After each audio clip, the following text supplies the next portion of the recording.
కర్నూలు జిల్లా ఎమ్మిగనూరులో వాతావరణంలో మార్పుల కారణంగా సీజనల్ వ్యాధులు ప్రజలను ముప్పు తిప్పులు పడుతున్నాయి. గోనెగొండ్ల మండలంలో విష జ్వరాలతో ప్రజలు రోగాల బారిన పడుతున్నారు.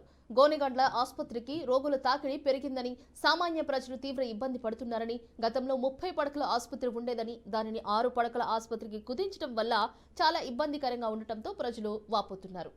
ఇక ఓపీ కోసం క్యూలో నిలబడే శక్తి లేక మరికొందరైతే ప్రైవేట్ ఆసుపత్రులను ఆశ్రయిస్తున్నారు.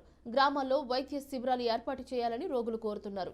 విషయం తెలుసుకున్న MLA BV J Nageshwar Reddy ఆసుపత్రిని సందర్శించారు. ప్రజలకు అందుతున్న వైద్యం గురించి ఆరా తీశారు.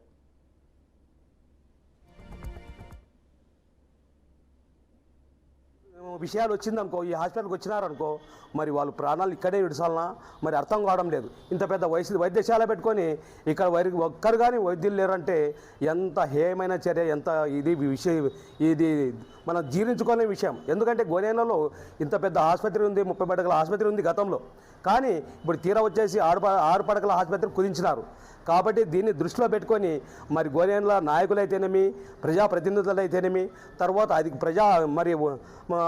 తర్వాత ప్రభుత్వ అధికారులు అయితేనేమి దీని మీద మరి స్థానిక ఎమ్మెల్యే గారి దృష్టికి తీసుకొని వెళ్ళి ఆయన కానీ ఈ గోనెగండ్ల హాస్పిటల్పై చర్యలు తీసుకొని ఈ గోనెగండ్ల వైద్య సిబ్బందిపై వెంటనే చర్యలు తీసుకొని మరి వాళ్ళు సకాలంలో ఇక్కడ వైద్యం చేసే విధంగా చర్యలు తీసుకుంటే బాగుంటుంది. కాబట్టి తీసుకుంటే గోనెగండ్ల ప్రజలు కానీ మరి అందరూ కానీ న్యాయం జరిగే విధంగా ఉంటుంది. కాబట్టి ఈ గోనెగండ్ల మరి హాస్పిటల్ని మరి పిహెచ్సి నుండి సిహెచ్సి చేయాలా.